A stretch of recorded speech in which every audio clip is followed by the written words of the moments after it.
ये हैं बाबूराम भट्टराई। 2011 से 2013 तक नेपाल के प्रधानमंत्री रह चुके हैं। नेपाल की वामपंथी राजनीति में काफी बड़ा नाम है। इनकी बात इसलिए हो रही है कि इन्होंने आज 2 ट्वीट्स किए। आज सुबह इन्होंने ट्विटर पर सबको ईद की मुबारकबाद दी, लेकिन उससे ठीक पहले इन्होंने एक और ट्वीट किया था जिसमें उन्होंने ये लिखा था कि circulated by my classmates in India, मतलब भारत में मेरे सहपाठियों द्वारा प्रसारित। अब जरा इस ट्वीट को गौर से देखिए। ट्विटर में एक तस्वीर है, पुरानी है। इसमें उत्तर प्रदेश के मुख्यमंत्री योगी आदित्यनाथ हैं जो दूध चढ़ाते हुए दिख रहे हैं। इस तस्वीर के साथ लिखा गया है कि विश्वास खतरनाक चीज होती है, ये आपको दूध फेंकना और मूत्र पीना सिखाती है। अब ये समझ से परे है कि अचानक आज बाबूराम भट्टराई को क्या हुआ कि उन्होंने ईद के दिन हिंदू रीति रिवाजों का मखौल उड़ाने वाला ट्वीट डालना क्यों जरूरी समझा। ऐसे में एक सवाल उठता है कि आखिर हिंदुओं के रीति रिवाजों से इतनी नफरत क्यों। उनके दिमाग में ये विचार क्यों आए कि ईद की मुबारकबाद देने से पहले किसी की श्रद्धा का मजाक उड़ाया जाए। इस ट्वीट का अब जमकर विरोध हो रहा है।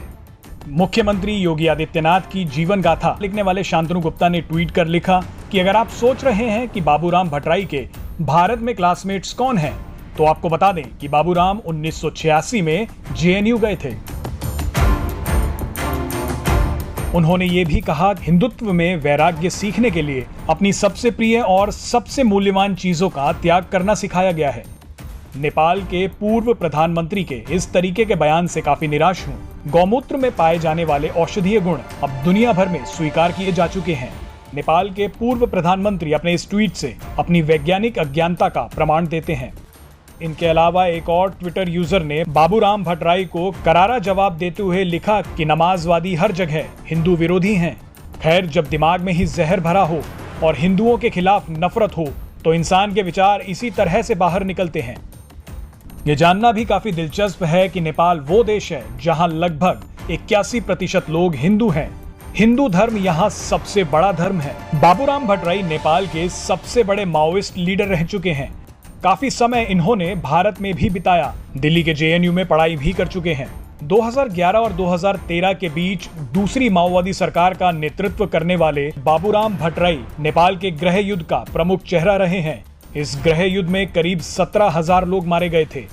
जहां एक तरफ बाबूराम भट्टराई हिंदू रीति रिवाजों पर सवाल उठा रहे हैं, तो वहीं दूसरी तरफ सोशल मीडिया पर बकरीद पर होने वाली कुर्बानियों को लेकर लोग सवाल कर रहे हैं। एक सोशल मीडिया यूजर लिखते हैं कि मेरी गुजारिश है, त्योहार के नाम पर जानवरों को मत काटो।